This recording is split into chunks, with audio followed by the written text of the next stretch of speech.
চাঁদপুর পুরান বাজার কালবৈশাখী ঝড়ে কিভাবে লঞ্চটিকে বরফের উপরে উঠিয়ে ফেলাইলো বাতাসে। তো দেখতেছেন আমি লাইট মেরে ধরে রাখছি, আপনারা বরফগুলো অবশ্যই দেখতে পাচ্ছেন। তো বরফের উপর লঞ্চটি উঠে গেল। তো লঞ্চটি হলো শরীয়তপুর 3। লঞ্চটির নাম শরীয়তপুর 3। তো আল্লাহর কাছে প্রার্থনা জানাই, আল্লাহর রহমতে লঞ্চটির ভিতরে কোনো যাত্রী ছিল না। লঞ্চটির ভিতরে, শুধুমাত্র লঞ্চের স্টাফ। তো নামার থেকে লঞ্চটি আওয়ার পথে তুফান শুরু হয়ে গেল। অবশেষে তুফান শুরু হয়ে গেল, ঝড়ের কবলে পড়ে গেল লঞ্চটি। আর যেই লঞ্চগুলা নদীপথে ছিল যাত্রী বোঝাই, তারা তো মনে করেন এক একজন অজ্ঞান হয়ে গেছে, কেউ কান্না শুরু করে দিছে।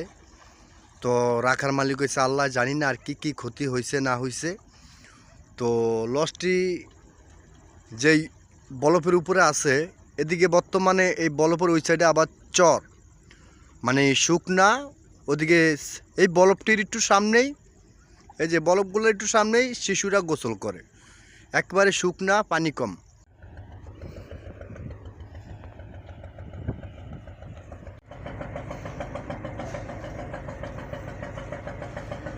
তো লঞ্চটি বরফের উপর উঠে গেছে, আপনারা দেখতেই পাচ্ছেন।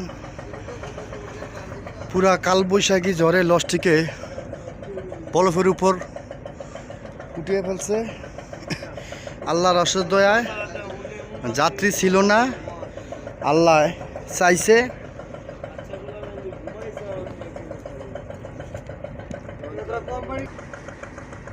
তো খুব কাছ থেকে নিলাম ভিডিও শটটা। তো দেখতেই পাচ্ছেন শরীয়তপুর 3 লঞ্চটির নাম।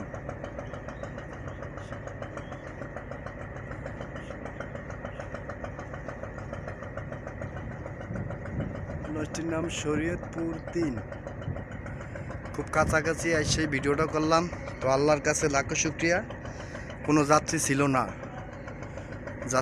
না।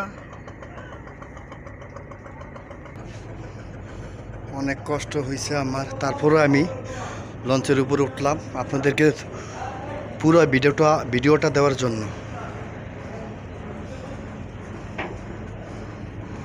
তো দেখুন লঞ্চ পুরো ফাঁকা, কোনো যাত্রী নাই লঞ্চে, শুধুমাত্র স্টাফ, কোনো যাত্রী নাই। আল্লাহর কাছে লাখো শুকরিয়া, আল্লাহ চাইছে। আজকে যাত্রী থাকলে লঞ্চটা কি হতো। তো দেখতেই পাচ্ছেন আপনারা, পুরো লঞ্চ খালি, কোনো যাত্রী নাই।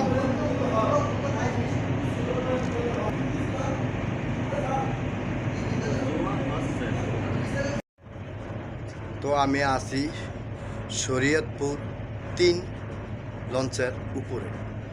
তো ভিডিওটা তুলে ধরলাম আপনাদের মাঝে, আপনারা সবাই দোয়া করবেন।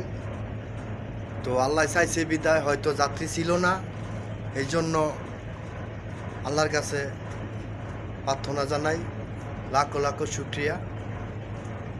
তো আজকে হঠাৎ করে চাঁদপুরে কালবৈশাখী ঝড়ের গতিতে পড়ে গেল লঞ্চটা, আল্লাহ চাইছে বিদায়।